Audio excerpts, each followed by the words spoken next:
to deny 10 weapons, including a submachine gun.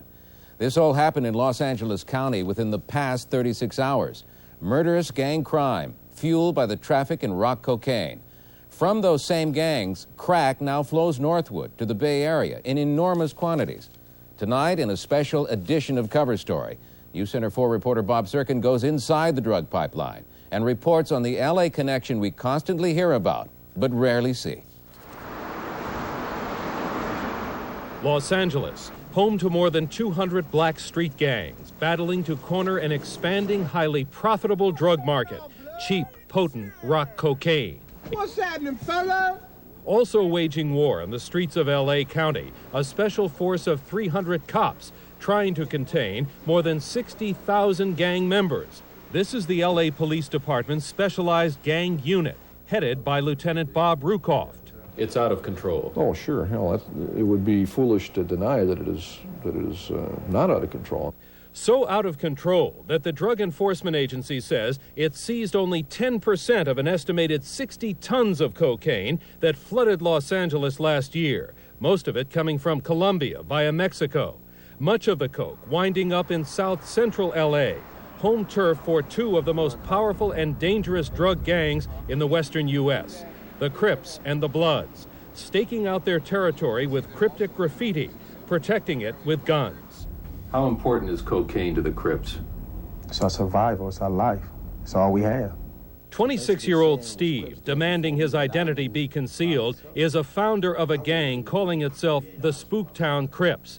Steve, now doing time in the L.A. County Jail, says he and his gang travel the L.A.-San Francisco corridor with cocaine strapped to their bodies, using advance men to establish the marketplace before dealing the so-called hubba in San Francisco's housing projects. We'll send a runner out there. Basically, all he's doing is watching and observing and listening to everything that's going around in that certain area. How much dope is being distributed, how much people is using dope, and what's the effect of the dope. It gets distributed among various people, to the kilo man, from the kilo man to the half a kilo man, to the ounce man, to the gram man, to the rock man. How much of the crack trade in the San Francisco housing projects do you guys control?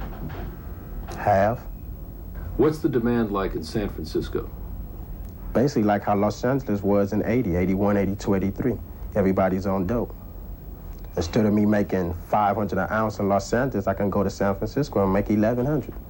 How fierce is the competition? Murder. Police tell us that factions of the Crips and the Bloods are exporting their rock cocaine trade as far north as Seattle, as far east as Kansas City, traveling by car, bus, and commercial air. But it's San Francisco that guarantees a quick profit. It's all a matter of economics. This is a brick or kilo of pure cocaine, 2.2 pounds worth. In L.A. 6 years ago, the wholesale price of this brick was about $50,000. Now it's worth only a quarter of that. But when this cocaine is cut up and chemically processed, made into these rocks, then sold on the streets of San Francisco, a dealer can more than triple his investment. The gang members who courier drugs between L.A. and San Francisco may look like street punks, but police call them shrewd, well-organized criminals. We have, in fact, seen some of the L.A. street gangs in San Francisco. San Francisco Police Narcotics Lieutenant Jim Molinari says L.A. gang organizers are here looking for others to do their selling.